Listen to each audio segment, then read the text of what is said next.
G'day guys, Chris Story here. Today I'm going to go through by position in the mid-season draft who I think are the very best players. I'll order them, of course. And also I'll go through my top 20 power rankings for the mid-season draft. So on ESPN, of course, I've published my top 10. There have been a few minor tweaks that I've made. An interesting new choice at number one, so you've got that to look forward to as well, but also a few other names that I really want to talk about as players who, for mine, are certainly worthy of selection in the mid-season draft, and even covering off on a few who haven't nominated for the mid-season draft, but had they nominated, they're players I would certainly be prepared definitely to have inside my top 20, so I've got them also. So, hope you enjoy.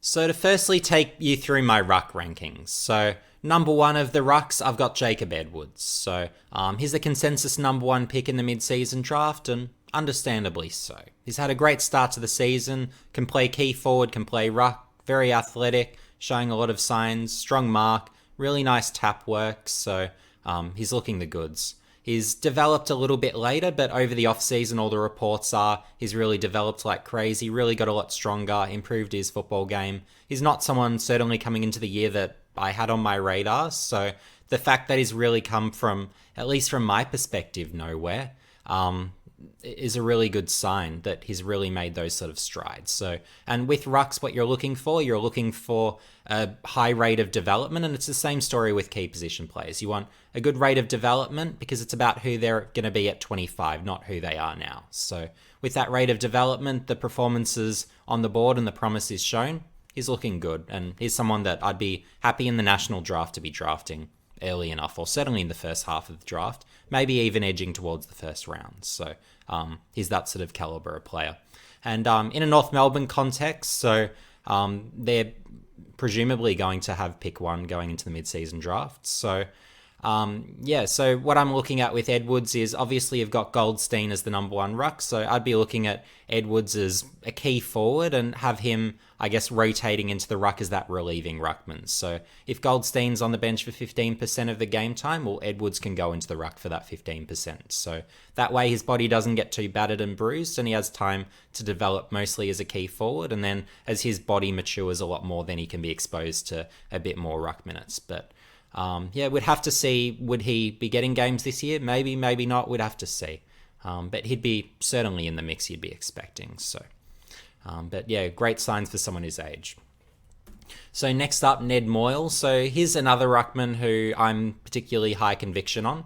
So he's had a really strong start firstly in the NAB League for Oakley through the ruck. Been very competitive, and that's the thing you see with him. Every game really competitive through the ruck.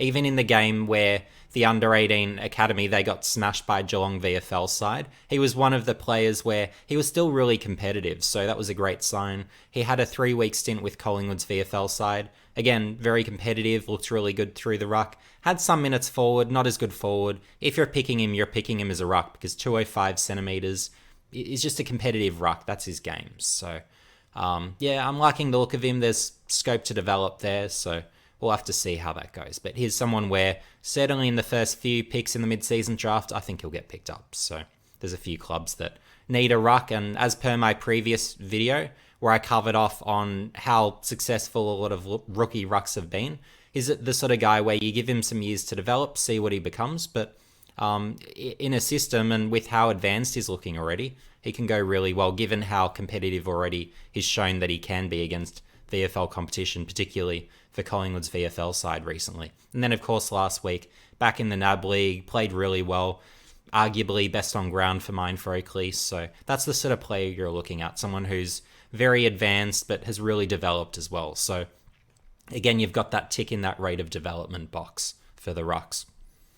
So next up, Luke Stranatica. So if you were to ask me who is the most ready-made ruckman of those to have put their name in, well, he's my guy, and he's the one that I'd be taking if I needed someone who right away can step into an AFL team and be able to perform it to an AFL standard. So playing really well in the waffle, getting his hit-outs, finding it around the ground, getting forward, hitting the scoreboard. So for me, he ticks the boxes. So he's better than the other options that have been spoken about, honestly, whether it's a Michael Knoll, Corey Galt, not that he put his name in, but I'm liking Stranatica based on his age. He's still developing, so you've still got that upside to him, but he's also at a stage with his game where I feel like he can, if required, play at AFL level. So I'd have a pretty reasonable comfort level with taking him if I was, as an example, a Geelong, where they're probably lacking that ruck. They want someone right away. Okay, he's the sort that you'd introduce to that type of team anyway. So just to get a feel there. Braden Crosley, so former Gold Coast. Really liked the look of him. Liked him when he was at Gold Coast. Loved him before the draft, obviously. But this year he's in the VFL and he's playing really good footy. So averaging 20 disposals per game, kicked 10 goals from his 6 games so far. Really good through the ruck, but able forwards. So having that dual position optionality is a real asset for him, and potentially for a club also, just having those options. So it'd be a great fit for mine. And if you want that someone who is ready to go, can play at AFL level now, but is a bit more forward orientated and able to do that as well, then he's someone that you could pick pretty comfortably. But having already really immediately performed for Gold Coast and shown signs from his first season coming out of the junior ranks, well, he's someone where he's certainly got games. So as long as he's applying himself and doing the right things off the field, then he's someone who can certainly be an asset for a team. So, but clubs, of course, will do their due diligence. But in terms of play, and that's all I can judge guys on, for mine is probably after Stranatica that next best ruck. So if I'm looking for that someone immediate. Liam Pajatski, so his older brother Mitch is also going to feature on my list, so I'm actually a fan of both of the brothers. So with Liam, so he's played some really good NAB League footy. He's had a bit of a taste in the VFL, though he's not quite yet up to that standard, but still a developing player. Physically, he's pretty advanced, pretty strong-bodied, but we'll have to wait and see how he develops. But certainly he's played some good footy in the NAB League in particular, so he's someone who's spiked enough interest where possibly in an AFL system with time and development, he's one of those players where there's the potential where he could come good. So he's not someone by any means I'd have high on my board, but there's the scope where if he puts in the work and in an AFL system, maybe with that time, I think he could be reasonable. So we'd have to wait and see there. And I've also got Zach Phillips. So he's only about a 2-metre ruckman, so not as tall, but he's someone where he can play forward, good around the ground, good contested mark. So there's a few attributes there that I've liked. So, we'll have to see how he goes. But here's another where, again, given the mid-season draft is basically a rookie draft, these are the types that you can take as rookies, where if you feel you can sort of take that swing, if you've got that long time horizon where you don't mind them having those 4-5 years developing in your system, then these are the sort of guys you can consider if you don't have any pressing immediate needs anyway. And if you want that sort of younger ruck, sort of, I guess that's your 19-year-old thereabouts, well, these are the sort of guys you look at if you're really looking longer term. So, key forwards. So, Jackson Kello for me is the clear standout. Love his game. He was top 20 in my power rankings last year, and for a reason. And frankly, if I was to redo my power rankings for this year, I would strongly consider putting him in my top 10. And in fact, if he was to go undrafted during the mid-season draft, I would be putting him in my top 10. Just based on how dominant he's been in the sandful. His last 2 games have been phenomenal. So in the wet a couple of weeks ago, 7 contested marks, 3 goals. Amazing. Last week, same story. He had 7 contested marks, 3 goals, 7 behinds, assisted on several scores. He was unstoppable. He had Adelaide opponents against him, and he was beating them comfortably. They had to rotate through 4 different key defenders. In the second half, they were double, triple teaming him. So if he's an 18-year-old causing that sort of chaos in the sandful, well, you can't go past him. He's a pretty obvious no-brainer. For me, as you'll see very soon, he's my number 1 for the mid-season draft. So I might be the only one in the media or online in any capacity saying that Edwards isn't the best in the mid-season draft, but for me, Kello's the best player. So, of course, big fan of Edwards, really respect his game. And look, if Kello was in the national draft, he might be more of a second half of draft prospect rather than first half, because typically clubs aren't as, I guess, much of fans of the sort of bigger bodied key position types who are more physically advanced, which is certainly Kello, but the way he's playing his AFL caliber, he could step in tomorrow, he can play a role comfortably and really play a really admirable brand of football. So Really like the look of him and everything he's doing. And in my next video after this, I will be covering off on Callow as well, because he's someone where I'm feeling like there's a bit of a missed opportunity for AFL clubs to recruit a particular type of player. So that's something I'll delve into there and then. So, but in terms of other immediate options, and these guys, they're in their mid-20s. So Tyler Keitel, so he's been terrific in the waffle for a number of years now, and he's really started the season strongly. So, not the most athletic, but look, he could be something like a Brody Myercheck type, where he's not necessarily going to be that number one option, great key forward, but he's a decent key forward nonetheless. So I'd say it's something like a Myercheck without necessarily the aerobic capacity. So, so I think he's got the scope where maybe he could just fit into a team if you're struggling for a key forward, but it gives you an option. If you wanted someone in that same age bracket that's a bit more athletic, and again, he can really hit the scoreboard, Matt Hamilman could be another option. So he's been great in the NEAFL for a number of years. He was a former Brisbane player, so he was rookie listed there, I believe it was, for a number of years now. So, and that was quite a while ago. But then obviously went to the NEAFL, terrific. This year he's in the VFL, playing really great footy, kicking his bags of goals each week. So strong mark. So is someone where, again, you could possibly consider him as well. There too, where if Callow's off the board and you really need a key forward, let's say you're a Fremantle needing a key forward, these are the two sort of guys where you could look at them and give them consideration.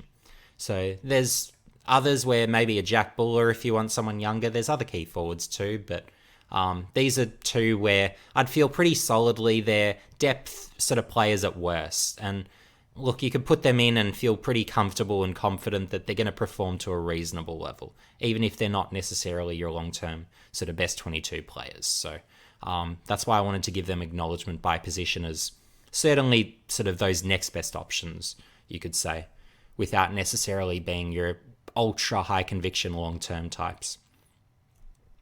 Key defenders. So here I've got two that I'm quite liking. So Blake Slinslogs. So he was a former Geelong Category B rookie, so he was only given a short stint there, a couple of years, but in his second season, he was having a really strong pre-season, of course, and he was sort of really spoken up, and then it was sort of after that got delisted, so that was the end of last year, but this year, going into the waffle, he's taken another step again. He's really shown a consistent rate of development, so again, with those tools, if you see the rate of development, he's a tall at that, so he's your I'd say about 198 there, about centimetre key defender, and he's playing really good footy. He's intercepting. He's actually a good user of the footy. He can defend, so very athletic, can win his one-on-ones as well. So if I wanted a key defender and I wanted one who can step in and play pretty well right away, he'd be my pick. And he's also still definitely young enough where you could have him for over the long term and be pretty satisfied. So, and that there's more scope to develop. So, he'd be my guy because there is that upside component. But then again, I think he could, as required, be asked to play this year. So, I'd be pretty comfortable adding him. Also a Charlie Dean. So he's been someone where, look, he has played forward as well in the past. And in his draft year, he was someone where he was touted as a potential first round pick. But his development in his draft year just wasn't all that strong. So, we'll have to sort of see if he gets picked or if he gets considered. But he's someone where in the VFL this year, I've found his play to be pretty strong as a key defender. And I have seen those signs of development. So I think key defense is his spot rather than key forward. I don't think he quite has that key forward talent. But as a key defender, if you're looking for someone young, he's that other option where I'd say you can pick him. He's developable. Not by any means a sure thing, but if I had to pick one where I was to say someone with the scope to develop, he's probably the guy where I'd be sort of saying he's the most likely. So that's why I've got him there. Midfield rankings. So I'm starting off with some guys where they're AFL quality. They have been for the last 5 years thereabouts. They're just phenomenal players. So Hayden Sleuth. So he's someone where in the year that Tim Kelly was drafted, he won the Waffles best player. So ahead of his teammate in Tim Kelly, and he was the better player that season. So to think about what Kelly has gone on and done at AFL level, well, Sleuth could be doing not necessarily that, but I think he'd be playing pretty good footy, it's fair to suggest. So he's improved remarkably as a ball winner and really finding a lot of it, but he's also a damaging player, which a lot of people probably wouldn't be aware of. You'd look at his numbers and think, oh, he's probably just a rubbish ball user. He probably doesn't have those sort of things. But no. He's actually a terrific ball user. Hits his targets, precise by foot, has all those sort of tools. He's actually a really good athlete too. So he's got the quickness, he can provide forward pressure, and he's a dual position guy where you can play him either through the midfield, play him forward. So he gives you all those options, and yet he's still in the waffle. He hasn't been redrafted. So if I'm looking for an immediate best 22 player, Sleuth is best 22 any team in the competition. So I'll be that bold and say that. And it's the same story with the next guy on my list in Jai Bolton, where, again, any team, you can just slot him in and he just fits. Where with a Bolton, you can play him whether it's inside, outside. He's just all class, and he plays a really well-rounded game.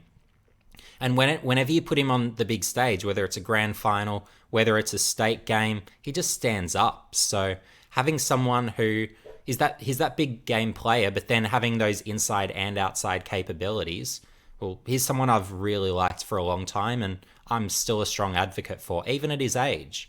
Where you're looking at someone where he's born 1993, 1992, I don't care about their age, they can play. So if you're one of the premiership contenders and you want another midfielder, or in the case of Sleuth, someone who can play as your mid forward, and he could have a split of either and it doesn't really matter, you can do that. And with a Bolton, you can play him inside, outside, a combo or both.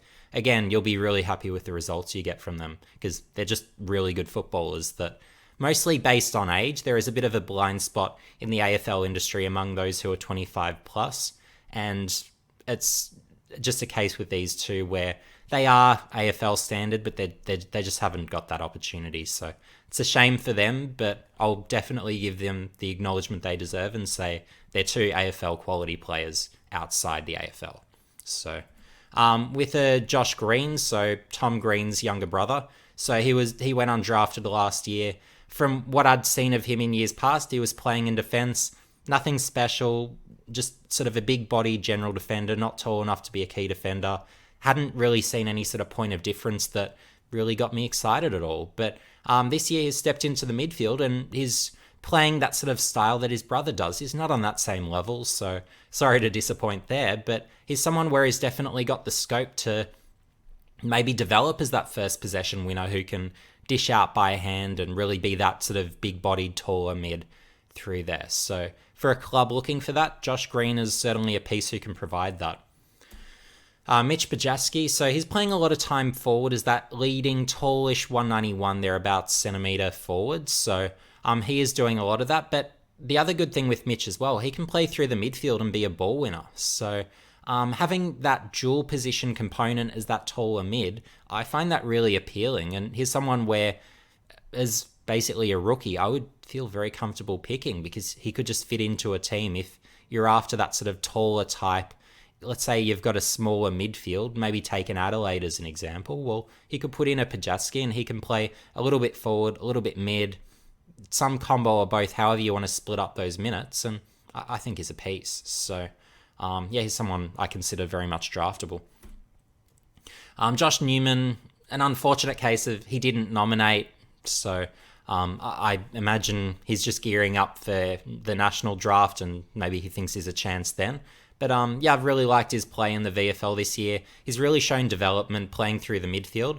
So he's the younger brother of Carlton's Nick Newman, and he has played in defence in the past and really good ball user, very athletic, really good intercept mark. So they're the sort of traits you can look at there as well. But this year he's had the chances through the midfield and he's looked really good through there as well. He's finding the footy, but high impact per possession. So those things are good. And again, aerial assault, really strong overheads, so you've got those weapons on top of that. So I've just really liked the look of him from the couple of games that I've seen this year. And he's someone where I wouldn't hesitate to draft him at all. If I was looking for that immediate option, he's that mid defender where you can play him in either position and you're getting someone who has the scope to provide some value. So so he's definitely one to consider.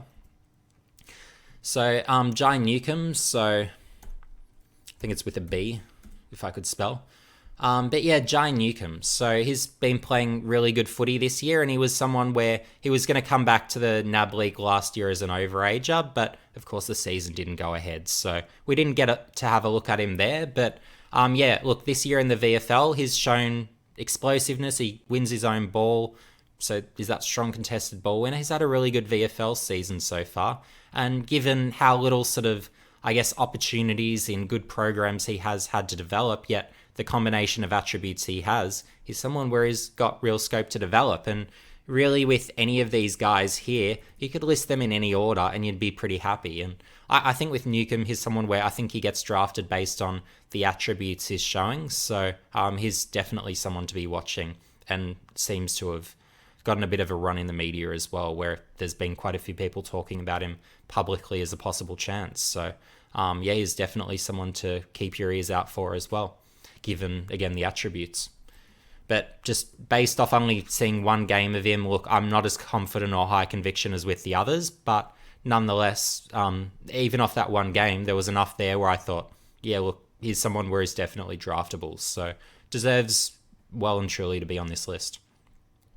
So then we've got Xavier Marr. So he's someone where a year out from the draft wasn't finding much of the ball, but I always found him high impact per possession and to be a really influential player when he did find the footy. So had the acceleration, pretty good ball user I found as well, lowered his eyes, kicked pretty well. So there were some good signs there, and he can win his own ball. It's just finding enough of it. So, but yeah, if he keeps doing that, then yeah, he's definitely potentially someone. So came back to the NAB League on the weekend, 30 disposals, played good footy. So yeah, that's probably enough of a sign that, again, he should be on the radar as a potential recruit. I thought he was one of the really unlucky draft snubs along the same sort of story as a Jackson Callow last year. So he's someone where I think he's certainly in the mid-season draft mix. And there's sort of been reports that maybe Carlton are semi-interested, or maybe they've been hiding him a little bit. So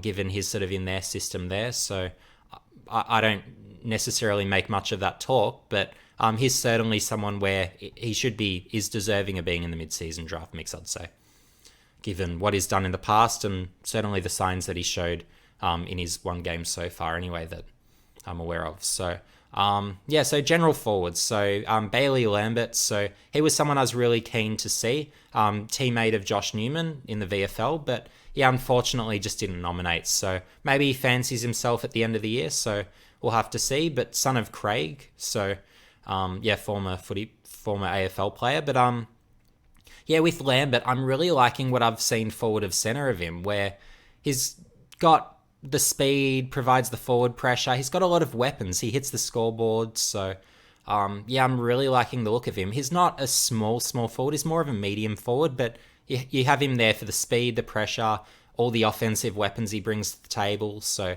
if I'm after a general forward, and specifically a forward, there's no one better than Bailey Lambert. And unfortunately, it's an opportunity missed in terms of the mid-season draft that clubs won't be able to get their hands on him. But he's one where certainly come the end of year draft, he'll probably feature in my power rankings. And yeah, he's someone that, assuming his good form continues, I'll certainly be looking at. So yeah, we'll have to see how that goes. Tyrone Thorne, I've really liked his play in the waffle this year. In his draft year, he was someone that, as a small forward, I was sort of really considering even then as someone that I liked. And yeah, this year he's found another level. So very athletic, great skills, has the vision, decision-making, all those different traits. Really aggressive tackler, really has a go. But he is a light-bodied, sub-170 centimetre sort of mid-forward. So that is the drawback. That's why he hasn't been drafted yet. But he's someone where, certainly in terms of having the game, he has the game to do it. So for AFL purposes, I'd say play him as a crummer. He's great at ground level and, again, has the athletic attributes, tackles and pressures like anything. So having all that, having sort of the forward craft, the skills, I really like him as a forward. So I'd do that predominantly. Yeah, you could have him pushing up through the midfield for some minutes, but for AFL purposes, just being so small, look, probably not. But as a crumbing forward, Thorne would be my pick. If the head coach told me I need a crumbing forward, who's the best crumbing forward? It's Tyrone Thorne, hands down. So he'd be certainly my guy there. So moving down the list, so Sam Lewson. So the last time we had a mid-season draft a couple of years ago, he got hurt. Unlucky. He was tipped to be one of the first picked in that mid-season draft, but was just unfortunate timing. But nonetheless, he's still got the speed, still can provide the forward pressure, still hits the scoreboard. So a bit like a Lambert, he's a real weapon as a forward. So again, if you're looking for that speedy pressure forward who can hit the scoreboard, well, you can pick Lewson and be pretty happy if you want that sort of immediate punch and support in the front half. For clubs looking for, I guess you could say, a younger athletic forward, Max Pescud. So he's someone that through the Gold Coast Academy, I was advocating for having drafted last year, but unfortunately he wasn't picked. But in his 2 VFL games so far, he's played really well. So he's averaging, I think he's been about 20 disposals in both games, and he's been going really well. So, look, he's definitely someone to keep on your radar if he does go undrafted in the mid-season draft, because the signs are that he's developing. But yeah, very athletic forward, has tricks around goals. So for me, he's an exciting player and someone I'm definitely going to keep tracking, irrespective of if he gets drafted or not, because for me, he's a talent. So I definitely respect his game there. So general defenders. So I'm looking at an Angus Baker. So he's someone wearing the knee full. He was dominating. He was averaging over 30 disposals per game over there, intercepting everything, using it beautifully. Now he's in the VFL for Essendon, and again, playing really good footy. Had a good game on the weekend in a losing game against North Melbourne's VFL side. But look, he's a really good general defender. So if you said, I want someone who can immediately slot into my backline, and in rookie drafts past or with late draft picks, mature age defenders, the hit rate is just so high. So, and with a Baker, I'm high conviction. I was a couple of years ago as well when I was watching him in the knee full, seeing how well he was playing and seeing it convert over to the VFL so seamlessly. No surprises there. So I would be very happy to add a Baker to my defense if I was looking for someone. So next up, Jack Avery. So he was unlucky not to get drafted last year. He had a good year. Really good interceptor, can use the ball pretty well, finds a lot of the footy. This year he's just been finding so much of the footy in the Waffle Colts. And he's someone where I don't know if he's just waiting for a Waffle League appearance before he nominates for the national draft. But he's been the dominant player in the Waffle Colts. So so he's one of Western Australia's best, and he looks really good in defence. If I wanted someone young, Avery would be my guy, but again, didn't nominate. It's a shame because he's someone that I would have drafted if I was a club recruiter and had a pick. So he's certainly a name for the end of year draft you have to keep an eye out for. And I would be pretty comfortable in the mid sort of draft range to pick him up, assuming his play continues and he continues improving. But he's around that sort of, again, 190 thereabouts centimetre. Baker's around the same sort of range. So he's a tallish defender, but not quite that key defender. But again, great intercept mark. He's good one-on-one. Ball use good. So he's someone that I'd be very happy drafting. Patrick Parnell, it sounds like there's some clubs looking at him in the mid-season draft, so he's a name to keep an eye out for. He's not a tall defender by any means.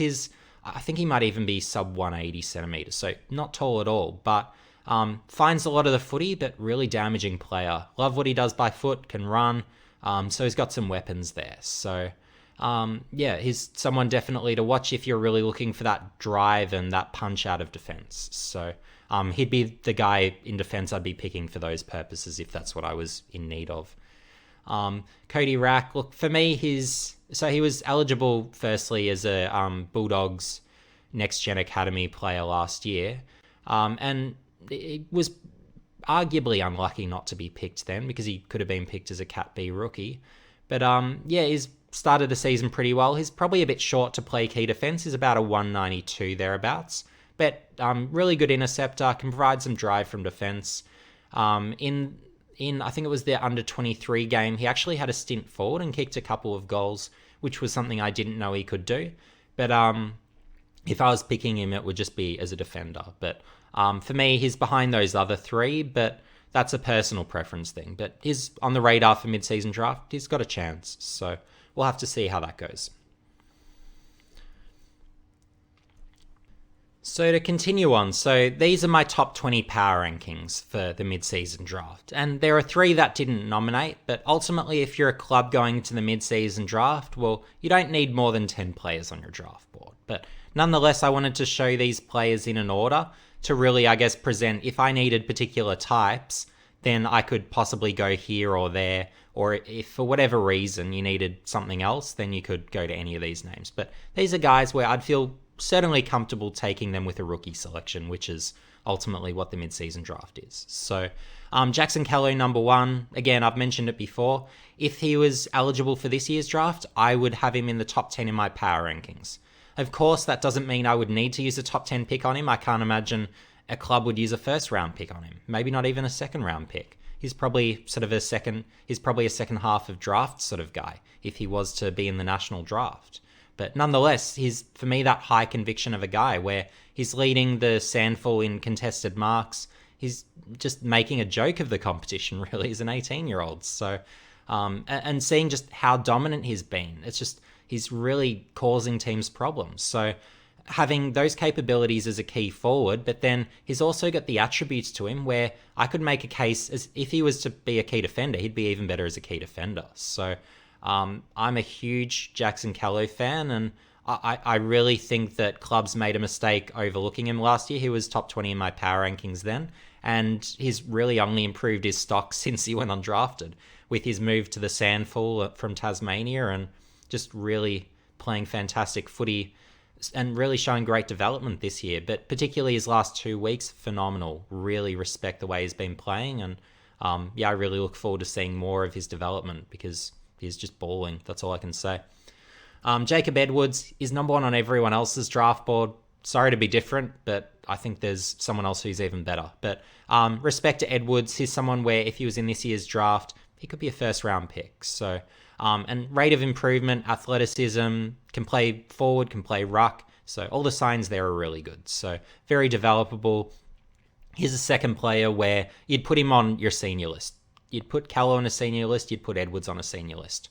A third player that if I could just add them straight to my senior list, and I could, Ned Moyles. So developing ruckman, but developing really well, very competitive.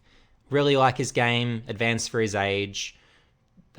Everything's there to suggest you'd want him on your list. So I'd be very, very comfortable adding him. Bailey Lambert didn't nominate. It's a shame. Really good forward. He's had a really great start to the year. Don't know whether it's the best decision given his start to the year. Hopefully he doesn't get hurt, or hopefully his form continues, but he's been playing really good footy in the VFL. So he's certainly someone for the end of year draft. I'd imagine he'd nominate. He'd be someone where I'd be pretty comfortable mid-draft picking him up. So that's for a rough feel there. But yeah, certainly has the speed, good around goal, provides the pressure, good skills, so there's a lot that I like there. Tyrone Thorne, like him, if I needed a crummer, he's the guy I'm taking. So been really good through the midfield this year, but he's really good forward too. So I'd be very, very happy taking home Thorne. So if I had any of these guys from, I'd even say the top 7, maybe top 8 from this, if I could take them home in the mid-season draft, that would be wonderful. So Thorne's really great. Baker, really liked him for a few years.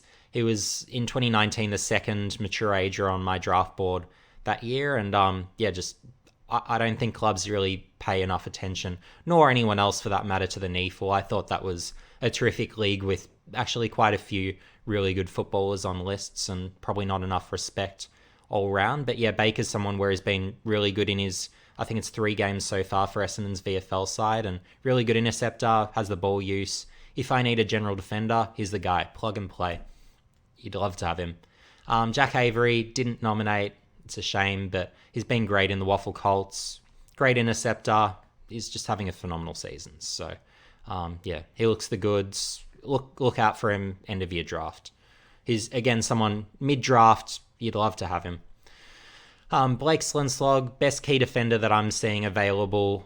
Just given the rate of development, the signs that I'm seeing from him this year, I'd be very comfortable adding him to my list. And if I need that, whether it's immediate key defender or someone where certainly next year I'd want him to be ready to go, then here's a guy where, given his rate of development, the signs I'm seeing, is looking really good. So very athletic, he's intercepting well, skills are pretty good, so I'd definitely love to have him.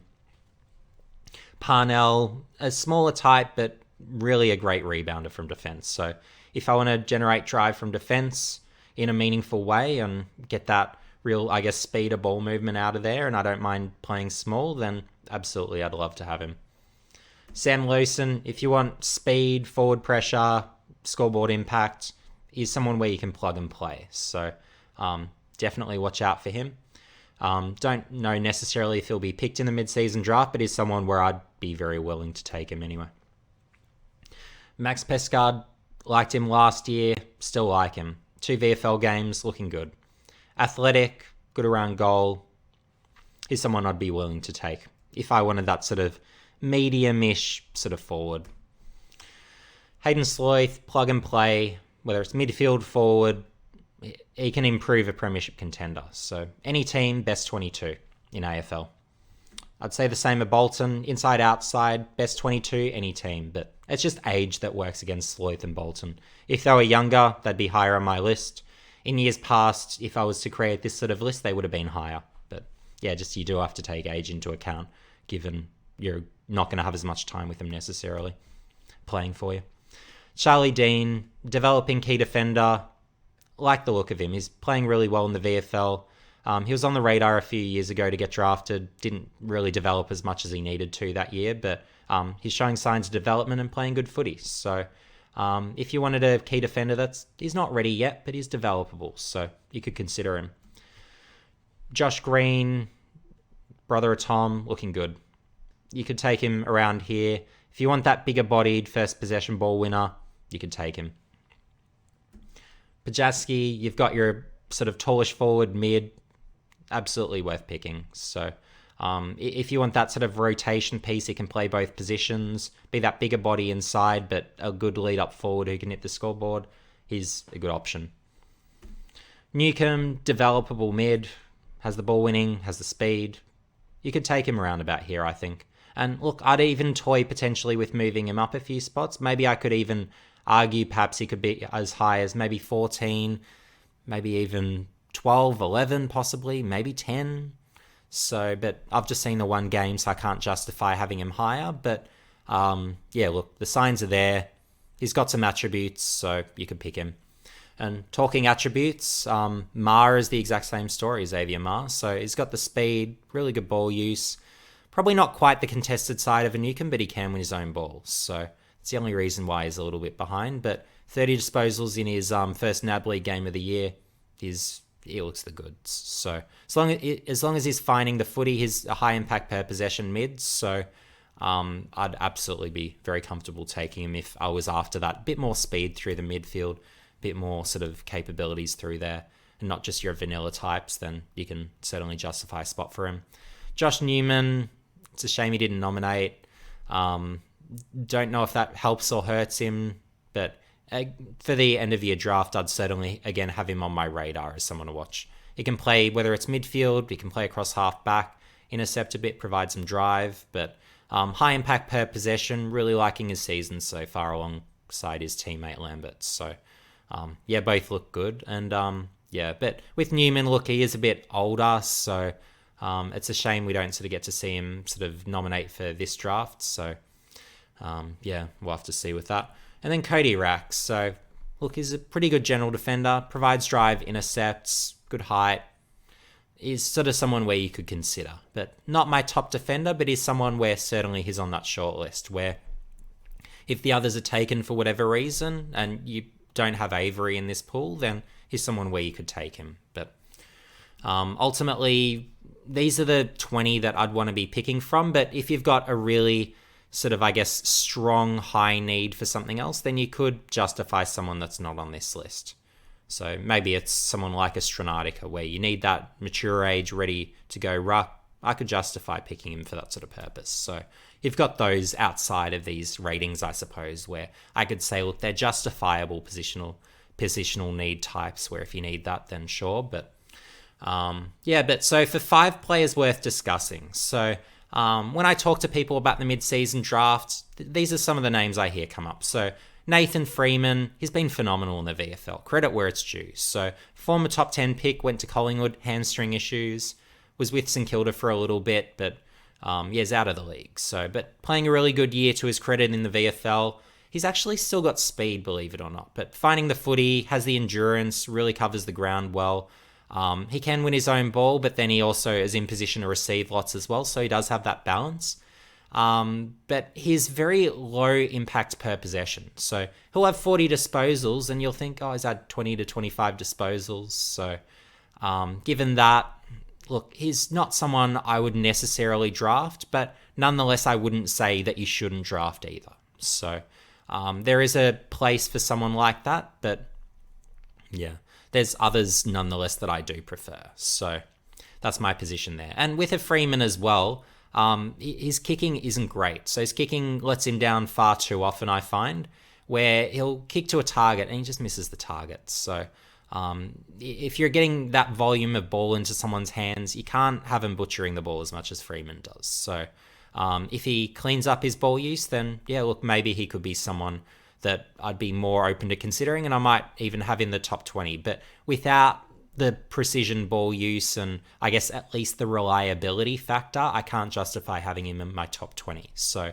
but if I was to go, say, a top 40 power rankings for the mid-season draft, by all means, I would have Freeman in there. And it's the same story with Lentini. If I could have 40 players in a mid-season draft power rankings, if for some reason you had that many picks, you'd need that many, then Lentini would be in there as well. So similar story to Freeman. He can get 40 disposals in a game and he'd be thinking, oh, he's had 20 to 25 disposals, but no, he's found a lot more of it. So with Lentini, he's a bit different. So he's an in and under ball winner. He'll win his own ball, dish it out quickly by hand, strong tackler. So they're more the components you get from him. So it's a bit like a Freeman. You could justify him as a situational sort of pick. But what's his downfall? Well, again, so low impact per possession, but then on top of that, you've also got not great ball use. So he's been putting the work into his ball use, but it's, at least from what I've seen so far this year, it's just not there. His skills aren't up to AFL standards. So they're the things to be aware of. And then the next one down the list of the interesting players. So I've got Joel Trudgeon. So in the NAB League, he's been absolutely racking it up for Northern. So he's from the Lentini school, I suppose you could say, where strong contested ball winner, has the tackling, high volume, where his last game he was something like 36 disposals, a heap of tackles, had some super high champion data score. I think it was like 300 champion data rating points or something absolutely absurd like that. But again, as per Lentini, well, look, his impact probably doesn't feel quite like his production. So that's the thing to be aware of. And I'd be saying with the Trudgeon, look, he does have some footy smarts. He can do various things, but you probably just don't quite have the impact per possession, nor necessarily the versatility, though I'd be inclined to say, look, he can do a little bit more forward of centre if he needs to. So, and skills a bit better than a Lentini, though not necessarily good. It's just, I guess, more reliable, you could say. So, yeah, with the Trudgeon, again, if you want that sort of young midfielder who's really racking it up, has that contested side, could be that first possession winner, dish it by hand, look, you could pick him, but I'm not necessarily high conviction on him, and I'm not necessarily seeing him favourably to a lot of the other options. So, but you could justify him. If I expanded to a top 30, I'd probably have him in my top 30, just to give that sort of feel there. And then we've got an Alex Murkov. So he's someone I haven't seen to date, but he's a 210cm ruckman, so as part of Carlton's VFL. So he's played a couple of games there. He's been able to manage some hitouts, but look, he's very raw. He's not really sort of doing much around the ground or having any other sort of form of impact. So he's someone where he just needs to be given time, basically, and see what happens. So I'd compare his situation as probably most comparable to something like maybe a Ned Reeves for Hawthorn, where he was picked up out of, I think it was still the TAC Cup then. And look, he was, again, that sort of super tall ruck, but just such a long way behind, where he really had to develop from absolute bare basics, where he was someone where he was getting a few taps here and there, but not overly competitive, nothing special to his game, but he was just tall. So, and look, Murkov, it could be a similar story again. Haven't seen him, but yeah, volleyball background. There's some interest. I think he's around 21 years of age. So we'll just have to sort of see how that works out if indeed he gets drafted. But there has been some interest around him. So I thought I'd make mention of him anyway as one of those rucks where maybe he's developable, but yeah, it's just a bit of a wild guess and someone where you'd really need to give him 4 years of development before there's really any scope for rewards. 3 minimum. So yeah, we'll just have to wait and see what happens there and see what he can develop into, if anything, if indeed he is picked. But Tyson Stengel, he's one where I actually find it quite concerning, some of the teams that are looking at him. So if a Collingwood's looking at him, well, I just think that's really silly on their part. So they've had all this dysfunction as is this season. So why they would want to bring in someone who isn't going to help the culture and has had personal issues that have sort of been stated, I'm sure, over media channels, and I'm not sort of sure of his level of commitment or focus on the game either. Well, for a Collingwood in particular, I just don't see that as making any sense. So, and my opinion is there's 4 or 5 better general forwards still remaining in the mid-season draft. But Stengel is a fantastic talent. That's what he does have. Just really strong, but hits the scoreboard like crazy. He's just a really high impact sort of small forward. But again, does he have that commitment, that want, that desire? Could he be someone I could see around for more than a couple of years? No. Maybe a Richmond, given he was prior to joining Adelaide a part of Richmond. Maybe given they're that top team, they've got that culture in place. Maybe they're that sort of team that could take a chance on him. But again, I still believe there's better and more, I guess, motivated and focused players. So I think there's better options. So for me, Stengel, I would be putting a big cross through his name as someone I would not draft. So he's someone where he just really has to prove himself. And yeah. Thanks for watching, guys. And if you've made it this far, make sure you give me a like if you've enjoyed the video. And yeah, make sure you subscribe and hit the notification bell if you haven't already. And yeah, let me know in the comment section below if you've got any mid-season draft questions. I do follow pretty much every competition across Australia in terms of those that at least bear some level of draft relevance. So whether it's NAB League, VFL, Sandful, Waffle, I'm across all those competitions. So yeah, hit me up if you've got any questions around any of the talent, because I try and cover as much as humanly possible for one person at least. So yeah, thanks for watching, guys, and see you in the next video.